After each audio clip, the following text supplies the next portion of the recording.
দেশে গত ৩১ ঘণ্টায় ৩বার ভূমিকম্প হয়েছে। আরও ভূমিকম্প হওয়ার আশঙ্কা রয়েছে। বিশেষজ্ঞরা বলছেন, কোনো স্থানে বড় ভূমিকম্পের পর সাধারণত সেখানে একাধিক কম্পন হয়। আজ সন্ধ্যা ৬টা ৫ মিনিটে দেশে আবারও ভূমিকম্প অনুভূত হয়েছে।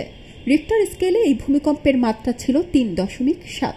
এর আগে আজ সকাল ১০টা ৩৬ মিনিটে আরেকটি ভূমিকম্প অনুভূত হয়েছিল। রিক্টার স্কেলে এর মাত্রা ছিল ৩.৩।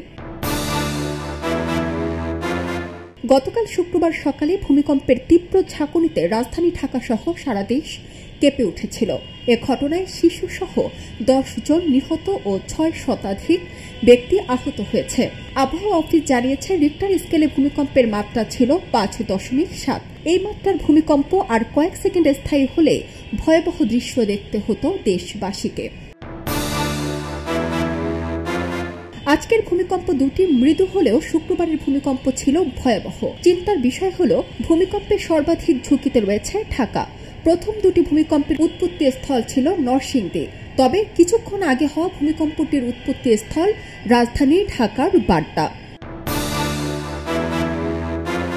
ইউরোপিয়ান মেডিটেরিয়ান সিস্টেমোলজিক্যাল সেন্টারের তথ্য অনুযায়ী রিক্টার স্কেলে ভূমিকম্পের মাত্রা ছিল ৩.৭। তবে মার্কিন ভূতাত্ত্বিক জরিপ সংস্থা ইউএসজিএস এর তথ্য অনুযায়ী ভূমিকম্পটির মাত্রা ছিল ৪.৩ এবং উৎপত্তি স্থল নরসিংদী থেকে ১১ কিলোমিটার পশ্চিমে। এর গভীরতা ছিল ১০ কিলোমিটার। দেশে আরও বড় ভূমিকম্প হওয়ার সম্ভাবনা তীব্র। যদি এটি হয় তবে ঢাকা পরিণত হবে মৃত্যুপুরীতে। সারা জেরিন, খবরের কাগজ। খবরের কাগজ, নিখাদ, নির্ভীক, নিরপেক্ষ।